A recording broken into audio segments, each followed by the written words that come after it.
स्वागत है आप सभी का इजी एक्सप्लोर फार्मा पर। इस वीडियो लेक्चर में हम लोग थिक्सोट्रॉपी को कवर करेंगे। इसके साथ ही थिक्सोट्रॉपी के क्लासिफिकेशन को डायग्रामेटिक मेथड से समझेंगे। उसके साथ ही स्पोर्स, रियोपेक्सी एंड बल्जेस को भी समझेंगे। हम लोग ये सब इसी वीडियो लेक्चर में कवर करेंगे। तो आइए स्टार्ट करते हैं थिक्सोट्रॉपी से। थिक्सोट्रॉपी क्या होता है? देखिए, isothermally and comparatively slow recovery of a system of those which loses its consistency by applying the stress। isothermally का मतलब तो पता होगा, मतलब at constant temperature and comparatively slow recovery of the system। ये थोड़ा वर्ड कॉम्प्लिकेटेड तब तक लगेगा जब तक हम लोग इस एग्जाम्पल्स को समझ नहीं लेते हैं। तो पहले इसको समझ लीजिए। फॉर एग्जाम्पल देखिए, एक हम लोग सिस्टम लिए हैं। ये सिस्टम, सपोज ये सिस्टम सोल है। सोल का क्या पर्टिकुलर इसका थिंग क्या होता है? सोल जो होता है अगर रेस्ट कंडीशन पे है तो ये लेस विस्कस है ना। ये लेस विस्कस है, इसकी विस्कोसिटी कम है। जैसे ही हम लोग इस पे स्ट्रेस अप्लाई करेंगे, एप्लीकेशन ऑफ स्ट्रेस, जैसे ही हम लोग इस पे application of shear stress apply करेंगे, ये सोल क्या में कन्वर्ट हो जाएगा? ये सोल हमारा जेल में कन्वर्ट हो जाएगा। और जेल की विस्कोसिटी क्या होती है? हाईली विस्कस होता है as compare to this sol form, है ना। लेकिन अब थिक्सोट्रॉपी में क्या होगा कि जैसे ही ये जो एप्लीकेशन ऑफ शेयर यहाँ पे दिए थे वापस से हम लोग रिमूव कर देंगे तो हम लोग को वापस से ये जेल क्या में कन्वर्ट हो जाएगा? ये सोल में कन्वर्ट हो जाएगा। That is less viscous. यही हमारा थिक्सोट्रॉपी है। यही यहाँ पे इस डिफिनेशन में बोलता है कि isothermally and comparatively slow recovery of the system, मतलब ये slow recovery of the system which already loses it's consistency by applying the shear stress. ये क्या है? अपनी कंसिस्टेंसी को ऑलरेडी लूज कर लिया है ना। तो इस सिस्टम को हम लोग वापस से रिगेन कर लेंगे by removing this shear stress. जो ऑलरेडी अपने ये जो है सोल ऑलरेडी अपनी कंसिस्टेंसी को लूज कर दिया है जब हम लोग इस पे स्ट्रेस अप्लाई किए थे तब। और वापस से अगर उस स्ट्रेस को हम लोग रिमूव कर देंगे तो ये रिगेन हो जाएगा अपने ओरिजिनल फॉर्म में। दिस इज ओनली थिक्सोट्रॉपी, है ना। ये नॉर्मली क्या एग्जिस्ट कर रहा है? As a gel form. ये जेल फॉर्म में एग्जिस्ट कर रहा है, मतलब इसकी विस्कोसिटी हाई है और जो पार्टिकल्स हैं उनके बिहेवियर में बहुत सारे मल्टीपल कांटेक्ट फोर्स है जिसके कारण ये हाईली विस्कस है। जैसे इस पे हम लोग शेयर अप्लाई करेंगे, ये जो कांटेक्ट होगा ये ब्रेक हो जाएगा, जो इसकी विस्कोसिटी को घटा देगी, which leads to conversion of this gel into the sol, है ना। जब हम लोग वही स्ट्रेस को रिमूव कर देंगे तो पार्टिकल खुद को उसी पोजीशन में ले आएगी और उनके बीच में वही कांटेक्ट फोर्स वापस से आ जाएगा और ये फिर से रैंडम ब्रोनियन मोशन करके वही जेल में कन्वर्ट हो जाएंगे। ये यहाँ पे लिखा हुआ भी है, normally exist in gel state when shear is applied, this contact will break which leads to decrease in the viscosity, leads to conversion of gel to the soul transformation। जब हम लोग स्ट्रेस को रिमूव कर देंगे the system regains its original consistency. Okay, now what is the classification of thixotropy? Thixotropy को mainly two parts में classify करते हैं, thixotropy in Newtonian system and thixotropy in non Newtonian system. देखिए, ये Newtonian और non Newtonian system तो already video lecture में explain है। मैं लिंक डिस्क्रिप्शन बॉक्स में दे दूंगी, आप लोग पहले वहाँ विजिट कीजिए, वहाँ अच्छे से समझिए कि न्यूटोनियन सिस्टम क्या होता है, नॉन न्यूटोनियन सिस्टम क्या होता है। इवन इस पे एक पर्टिकुलर वीडियो भी बनाया हुआ है कि नॉन न्यूटोनियन सिस्टम के पार्ट जो होते हैं, plastic flow, pseudo plastic flow, dilatant flow, उसका लिंक भी मैं डिस्क्रिप्शन बॉक्स में दे दूंगी, आप लोग वहाँ देखिए। और नहीं भी देखे हैं तो कोई बात नहीं, मैं आपको ऐसे ब्रीफ बता दे रही हूँ। और ये सब के नोट्स भी अवेलेबल हैं इन डिस्क्रिप्शन बॉक्स, आप लोग वहाँ से ले सकते हैं। तो देखते हैं अब थिक्सोट्रॉपी इन न्यूटोनियन सिस्टम।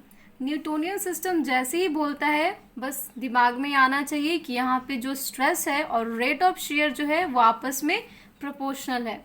तो थिक्सोट्रॉपी न्यूटोनियन सिस्टम का ग्राफ तो ऑलरेडी कैसा होता है, लीनियर कर्व ग्राफ होता है। यहाँ पे भी वही होगा। ये जो ग्राफ है इसका देखिए, ये क्या है, लीनियर ग्राफ है। यहाँ पे थिक्सोट्रॉपी इन न्यूटोनियन सिस्टम में होता क्या है कि इसमें जो न्यूटोनियन फ्लूइड होते हैं वो कोई भी वेरिएशन शो नहीं करते हैं विस्कोसिटी का, जब हम लोग फोर्स अप्लाई करते हैं तब।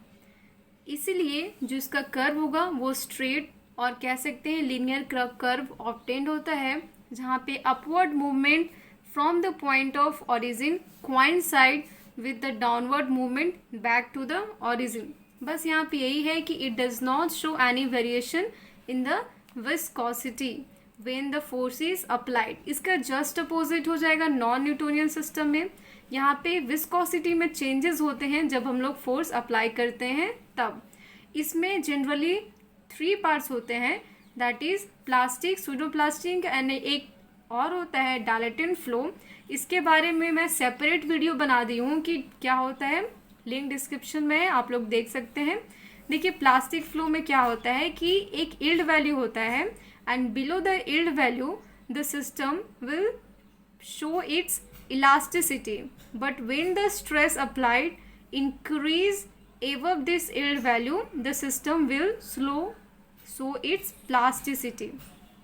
सूडोप्लास्टिक फ्लो में देखिए इसका एग्जाम्पल क्या लिया था मैंने, इसके एग्जाम्पल लिया था फ्लोकुलेटेड सिस्टम एंड सूडोप्लास्टिक का जो बेस्ट एग्जाम्पल था वो है पॉलीमर, है ना। और थिक्सोट्रॉपी नॉन न्यूटोनियन सिस्टम में क्या होता है, विस्कोसिटी वेरी करता है with the apply of the shear stress, है ना। अब हम लोग इसके बारे में डीपली पढ़ेंगे, thixotropy in non Newtonian system. पहली बात तो नॉन न्यूटोनियन सिस्टम है, मतलब यहाँ पे जो कर्व ऑब्टेन्ड होगा ग्राफ में वो लीनियर नहीं होगा। तो यहाँ पे विस्कोसिटी चेंज करेगा by applying the shear stress. जब फोर्स को रिमूव करेंगे तो अपने आप विस्कोसिटी अपने ओरिजिनल फॉर्म में आ जाएगी। ये जो ग्राफ है हम लोग हिस्टेरेसिस लूप से रिप्रेजेंट करते हैं, जिसमें रेट ऑफ शेयर को y एक्सिस पे और शेयरिंग स्ट्रेस को x एक्सिस पे डिनोट करते हैं। देखिए जैसे हम लोग फोर्स लगाएं और शेयर स्ट्रेस लगाएं, this is the application of shear stress. ये क्या है, ये अपवर्ड मूवमेंट है, ये अपवर्ड मूवमेंट है। तो यहाँ पे विस्कोसिटी कुछ चेंज होगी और जब हम लोग रिमूव कर देंगे दिस शेयर को, रिमूवल ऑफ शेयर, और तो विस्कोसिटी उसकी क्या हो जाएगी, चेंज हो जाएगी। यही तो है ना नॉन न्यूटोनियन सिस्टम। तो ये फिर यहाँ पे क्या है, डाउनवर्ड मूवमेंट, ठीक है। ये है हमारा graph which represent the plastic flow curve. ये जो ग्राफ है ये प्लास्टिक फ्लो का ग्राफ है और ये जो ग्राफ है वो क्या है, सूडोप्लास्टिक फ्लो का ग्राफ है। इसमें देखिए क्या होता है, इसमें भी वही हो रहा है, ओरिजिन से ये अपवर्ड मूवमेंट है, अपवर्ड मूवमेंट पे क्या हो रहा है, दूसरी इसकी विस्कोसिटी होगी और जैसे ही हटा देंगे हम लोग शेयर, वापस से रिगेन होके अपनी पोजीशन पे आ जाएगी। The rate of share increased first and then decreased which gives rise to the bulges or spurs in the hysteresis law। अब देखिए ये जो रेट ऑफ शेयर को जो हम लोग बढ़ा रहे हैं और घटा रहे हैं, इससे कुछ बल्जेस, स्पोर्स, ये सब का फॉर्मेशन हो जाता है हिस्टेरेसिस लूप में। तो हम लोग देखते हैं अब कि बल्जेज, स्पोर्स, रियोपेक्सी, ये सब क्या होता है। देखिए बल्जेस क्या होता है, बल्जेस नाम से समझ में आ रहा है कि कुछ स्वेलो हुआ, लाइक कुछ बल्ज हो गया है ना। कहीं पे बल्जेस हो जाता है, क्या होता है, अगर सपोज किसी की बॉडी फ्लैट है और कहेंगे कि बल्जेस हो गया, मतलब बॉडी में कुछ इस तरह से बल्जेस निकल गया है ना, इसी को बोलते हैं बल्जेस। उसी तरह से यहाँ पे भी होगा कि सपोज एक एग्जाम्पल लेते हैं हम लोग, बल्जेस को हम लोग एक एग्जाम्पल से समझते हैं। सपोज एक magma, crystalline plate of magma है ना, एक क्रिस्टलिन प्लेट ऑफ मैग्मा है।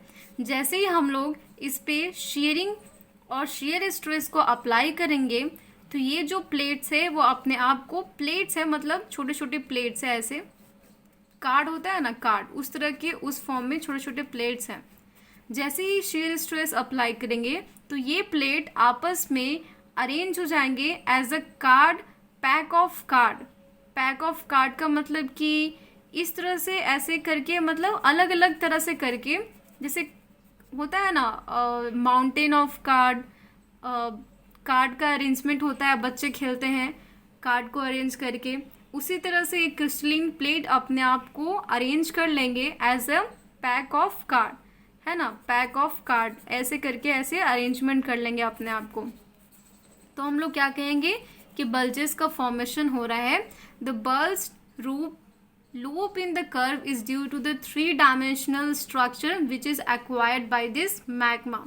ये मैग्मा क्या हो जाएगा, अपने आप को लूप ऑफ कार्ड में अरेंज कर लेगा और पैक ऑफ कार्ड में अरेंज कर लेगा, है ना।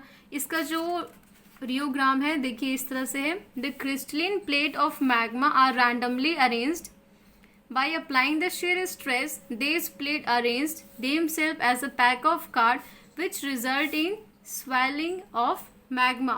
इसका ग्राफ देखिए, shear stress को और रेट ऑफ शेयर को, रेट ऑफ शेयर को y एक्सिस पे और shear stress को x एक्सिस पे।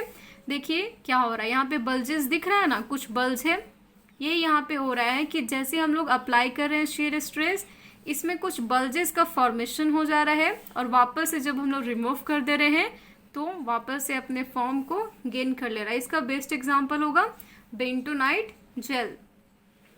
नेक्स्ट है स्पूर का फॉर्मेशन।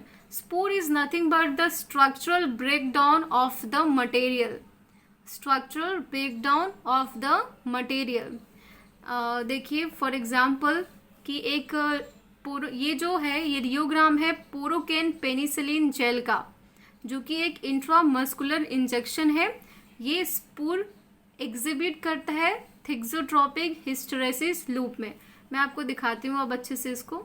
देखिए structural breakdown of the molecule, the both shape of the up curve represent the spur value. For example procaine penicillin gel exhibit a spur in the thixotropic hysteresis loop. Procaine penicillin पहले बता दी, ये एक intramuscular injection है, procaine penicillin gel. ये structural breakdown को हम लोग कहते हैं स्पूर। ये जो पोरोकेन पेनिसिलिन होता है ये स्पेसिफिक स्पूर वैल्यू कंटेन करके रखता है, जिसकी वजह से हम लोग इसको as a intramuscular injection use करते हैं और ये ब्लड में जाके हाई लेवल दिखाता है ब्लड का हमारे बॉडी में जाके, and help in the formation of depot on the site of administration. Next है हमारा वो है रियोपेक्सी। रियोपेक्सी क्या होता है? Rheopexy means process by which certain thixotropic substances changes to gel form more rapidly when stirred, shaken और trapped. मतलब कि ऐसा थिक्सोट्रोपिक सब्सटेंस जो जेल फॉर्म में चेंज हो जाएगा more rapidly when stirred, shaken और trapped. For example gypsum in water. तो इसके साथ हमारा थिक्सोट्रोपिक खत्म हो गया है। नेक्स्ट वीडियो लेक्चर में हम लोग विस्कोमीटर के बारे में स्टडी करेंगे। ये सब के नोट्स अवेलेबल हैं डिस्क्रिप्शन बॉक्स में। अगर आपको चैनल अच्छा लगा हो तो please subscribe us for further support. Anyway, thank you so much for watching.